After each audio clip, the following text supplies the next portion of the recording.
Hello, I am Abhishek Saha, final year MBBS student of Santiniketan medical college. तो एक छोटा सा वीडियो है।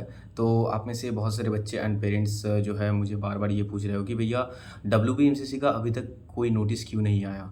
मुझे क्या डॉक्यूमेंट्स बनाने का टाइम मिलेगा? क्या वेस्ट बंगाल का काउंसलिंग स्टार्ट होगा कि नहीं होगा? मतलब कितना टाइम लग जाएगा? क्या मैं ऑल इंडिया में पार्टिसिपेट कर लूँ? वेस्ट बंगाल का तो काउंसलिंग स्टार्ट ही नहीं हो रहा। तो देखो इसके लिए मैं सारा कुछ बताऊँगा। उसके पहले मैं बता दूँ कि अगर आपको काउंसलिंग के लिए हेल्प चाहिए, काउंसलिंग का गाइडेंस चाहिए, तो उसके लिए मैं कमेंट सेक्शन डिस्क्रिप्शन बॉक्स में मेरा नंबर डाल दूँगा। उसके थ्रू आप मुझसे कॉन्टैक्ट कर सकते हो, ठीक है? एंड काउंसलिंग गाइडेंस ले सकते हो, पेड काउंसलिंग गाइडेंस, ठीक है?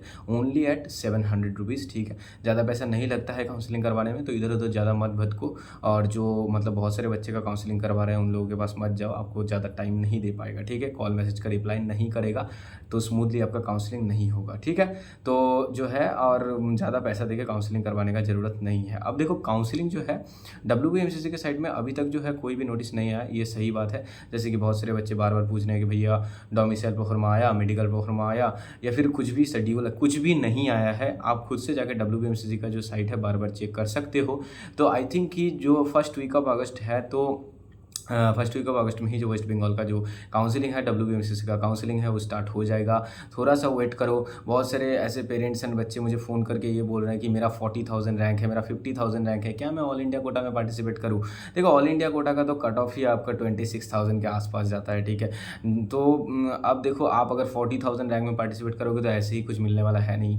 हाँ, अब जो है बहुत सारे मतलब बच्चे ये सोचने लगा कि देखो वेस्ट बंगाल का तो काउंसलिंग स्टार्ट ही नहीं हो रहा, तो ऑल इंडिया कोटा से अगर मुझे बीडीएस भी मिल जाएगा तो भी सही रहेगा। क्यों भाई?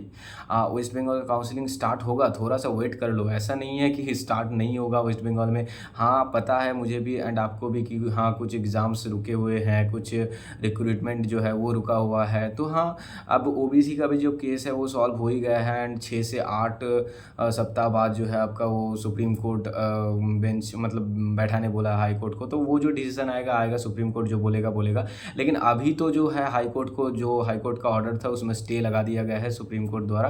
तो अभी आई थिंक कि वेस्ट बंगाल में जो काउंसलिंग का प्रोसेस है वो स्टार्ट हो जाएगा जल्द ही, ठीक है? ज़्यादा पैनिक मत करो एंड आपको ज़रूर टाइम मिलेगा डॉक्यूमेंट्स बनाने का, ऐसा नहीं है। हाँ, जैसे मैंने बताया था कि शेड्यूल जब भी आएगा उसके 1 दिन बाद ही जो है मतलब 2 दिन बाद ही जो है तो रजिस्ट्रेशन स्टार्ट हो जाता है, ठीक है? एंड उसके साथ-साथ medical pro forma, domicile pro forma I think उसके पहले ही आ जाता है, ठीक है? तो आपको थोड़ा-सा टाइम मिल जाएगा, don't worry and basic documents बनाने होते हैं, ज़्यादा मतलब बहुत कुछ करना नहीं पड़ता है। और जैसे मैंने बार-बार बहुत सारे वीडियोज़ में तो आपको बता ही रखा कि कौन से डॉक्यूमेंट्स कैसे बनाना है। ना समझ आ रहा है तो जैसे मैंने comment section and description box में मेरा नंबर डाल रखा है तो उसके थ्रू कॉन्टैक्ट कर लेना। कॉलेज का सीक्वेंस जो है आई थिंक कि बहुत ज़्यादा टाइम हो गया, अभी जो कॉलेज का सीक्वेंस है वो भी ठीक कर लो। एंड एक और सबसे इम्पॉर्टेंट चीज़ ये है कि देखो अगर आपको लग रहा है कि इस बार आपको नहीं मिलेगा तो इस बार जो है काउंसलिंग का प्रोसेस फिर से डिले हो रहा है, तो आप अगर चाहें तो पढ़ाई स्टार्ट कर सकते हैं। ज़्यादा टाइम इधर नहीं बर्बाद करना ही सही रहेगा। आप किसी कोचिंग इंस्टीट्यूट या फिर खुद से पढ़ाई स्टार्ट कर सकते हैं, ठीक है? और उसके बाद काउंसलिंग जब होगा उसके बाद तो आपको पता चल ही जाएगा राउंड 1 में ही कि आपको कॉलेज मिलेगा कि नहीं मिलेगा आपके कैटेगरी वाइज़, ओके?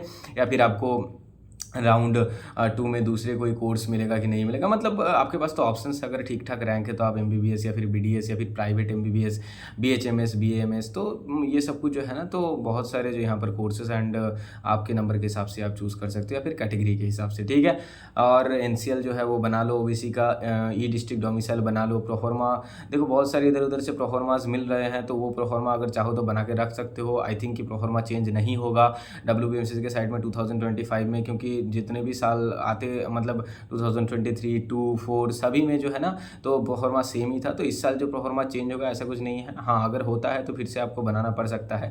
इसीलिए मैं कह रहा हूँ कि थोड़ा-सा वेट कर लो। अगर नया प्रोफार्मा जब आएगा 2025 का तो तब बना लेना, ज़्यादा टाइम नहीं लगता है। आप जाओगे एसडी ऑफिस या फिर जो भी ऑफिस है आपके नियर, तो वहाँ पर जाके आपको सिर्फ क्या करवा लेना है, वहाँ पर साइन एंड स्टैम्प ले लेना है और ई डिस्ट्रिक्ट डोमिसाइल अगर बना हुआ है तो वो दिखाओगे तो एक बार में ही कर देंगे, ठीक है? और मेडिकल प्रोफार्मा भी बनाने में टाइम नहीं लगता। अब कोई भी एक मेडिकल ऑफिसर के पास जाओगे तो वहाँ पर जो है वो जो दे देंगे एंड थोड़ा-सा आई चेकअप करवाना पड़ता है, बस काम खत्म। और बाकी कुछ-कुछ जैसे गैप सर्टिफिकेट बनवाने में 1 दिन लगता है, 1 दिन भी नहीं लगता, आधा दिन में ये बन जाता है, ठीक है? कुछ पैसा लगता है और कुछ नहीं। और माइग्रेशन ट्रांसफ़र सर्टिफिकेट ये सब जो है उतना इम्पोर्टेंट नहीं है। ये अगर थोड़े दिन बाद भी आप दोगे ना एडमिशन के बाद तो फिर हाँ, कॉलेज वो लेंगे। ऐसा नहीं है कि आपका एडमिशन के टाइम पे आप नहीं दे पाओगे तो आपका एडमिशन कैंसल हो जाएगा, ठीक है? और बाकी अगर कुछ डाउट आपका आता है तो आप मुझे ज़रूर पूछना, ठीक है? मैं आपको बता दूँगा, कमेंट सेक्शन में आप डाल सकते हो। तो चलो कुछ भी अगर अपडेट्स आता है वेस्ट बंगाल के WBMC साइट में तो मैं आपको बता दूँगा, ओके? तो वीडियो देखते रहना एंड चैनल को सब्सक्राइब कर लेना, ओके? मिलते हैं, बाय।